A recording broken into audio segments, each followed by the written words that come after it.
Behavioral ecology is the study of how inheritance influences behavior, how the environment influences behavior, the communication between animals, and how behaviors influence fitness. An animal's behavior is any action that can be observed and described. Behavioral ecologists spent decades debating the concepts of nurture versus nature. They've studied whether genes, which is nature, or the environment, which is nurture, influence behavior. It has been proven that genetics control behavior, which is not too surprising since genes control the development of neural and hormonal mechanisms. However, scientists also believe that the environment influences behavior too. Behavioral geneticists have studied the role of genetics versus the environment on behavior. Many experiments have demonstrated that most behaviors have a genetic basis. First, they have found that behavior is species-specific. The calling songs of crickets will vary depending upon the species of crickets. Each species will have a different length of interval between chirps and a different pulse repetition rate. In fact, behavior is so species-specific that scientists will often even use behavior to tell the difference between closely related species. Second, behaviors often breed true. They are reproduced generation after generation. For example, a Labrador retriever will instinctively know how to retrieve an object that is thrown. Third, behaviors change when DNA is altered or there are changes in biological processes or structures. Brain injury can change a mild-mannered person into an aggressive personality. Fourth, behavior is seen across the evolution of species. For example, humans and chimpanzees share behaviors. There have been many animal behavior studies that show a linkage between genetics and behavior. One such experiment performed by William Digler evaluated the nest-building activities of lovebirds. Digler closely studied the social behavior of lovebirds to determine whether these behaviors were inherited or learned. The lovebirds are small, green and pink parrots in the genus Agapornis. Digler observed that the closely related species of lovebirds actually build their nests in different manners. For example, Fisher's lovebirds would carry a large, long, single strip of tree bark in their beaks to their nest, in comparison to the peach-faced lovebirds who would cut much shorter strips of tree bark, insert them into their feathers in a unique manner, and carry them to the nest. Digler wanted to determine whether this difference in behavior was learned from the environment or genetic. To answer this question, he mated the two species, and to his surprise, the lovebird hybrids nested in a manner that was intermediate between both species. They cut the tree bark into a medium length, as opposed to short or long, and tried to tuck the strips into their feathers with little success. They ultimately learned to carry the tree bark in their beaks like the Fisher species, but continued to turn their heads toward their rumps, which was a characteristic of the peach-faced lovebird. A second example of evidence for the linkage of behaviors to genetics was a study conducted by Thomas Burckhardt. Burckhardt studied identical twins who were separated at birth. The reason that he chose identical twins is that they developed from one egg that was fertilized by one sperm, making them genetically identical.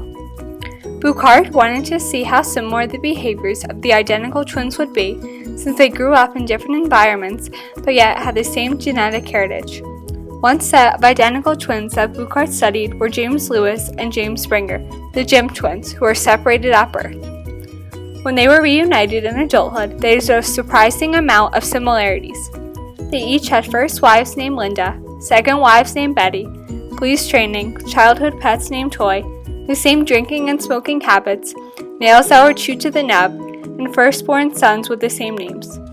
Hundreds of other identical twins who were separated at birth were studied. The results showed that, despite growing up in different environments, the identical twins shared personality attributes like interests, mannerisms, habits, name choices, and posture. Having assessed the impact that genetics have on behavior, it is also important to understand the way that the environment influences behavior. Originally, scientists thought that behaviors were fixed action patterns, also called FAPs, which are unchanging behavioral responses to a trigger in the environment called a sign stimulus. An example is when a male stickleback fish attacks another fish when he sees a red belly similar to his own. However, scientists discovered that the environment could actually impact these fixed action patterns through learning, imprinting, social interactions and learning, associative learning, orientation and migratory behavior, and cognitive learning. An example of how learning can impact behavior can be seen in the laughing gull. The laughing gull pecks at his parent's bill when he wants to have food. When first born, the chick's pecking accuracy is low. When ecologists studied the chick, they observed that the peck accuracy improved significantly over even just the first 5 days in the nest. This showed that the chick could learn accurate pecking over time, and it was not just a fixed action pattern. Imprinting, which is a type of learning, is the second example of the influence of the environment on behaviors. Konrad Lorenz was the Australian zoologist who was credited with many of the early learnings about imprinting in birds. Lorenz discovered that chicks, ducklings, and goslings follow the first moving object that they see after they hatch. This practice of imprinting increases the bird's survival and also increases their success at reproducing by allowing the bird to recognize and find its own species.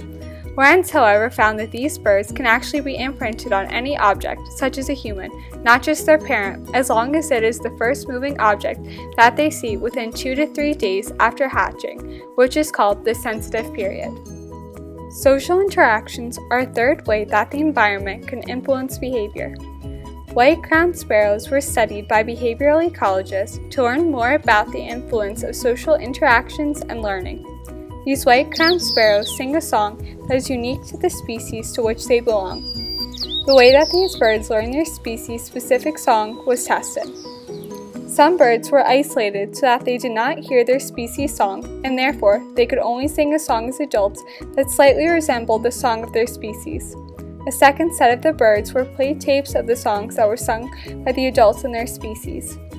These birds learned their species song from the tapes as long as the tapes were played to them when they were in the sensitive period of 10 to 50 days. In contrast, birds that were allowed to have an adult bird tutor them learned the song of their species no matter what age they were taught. This important experiment showed that some behaviors rely very heavily on social interactions within a species. Associative learning is a fourth way that the environment can influence behavior. In associative learning, associations are made between two events in order to influence a behavior.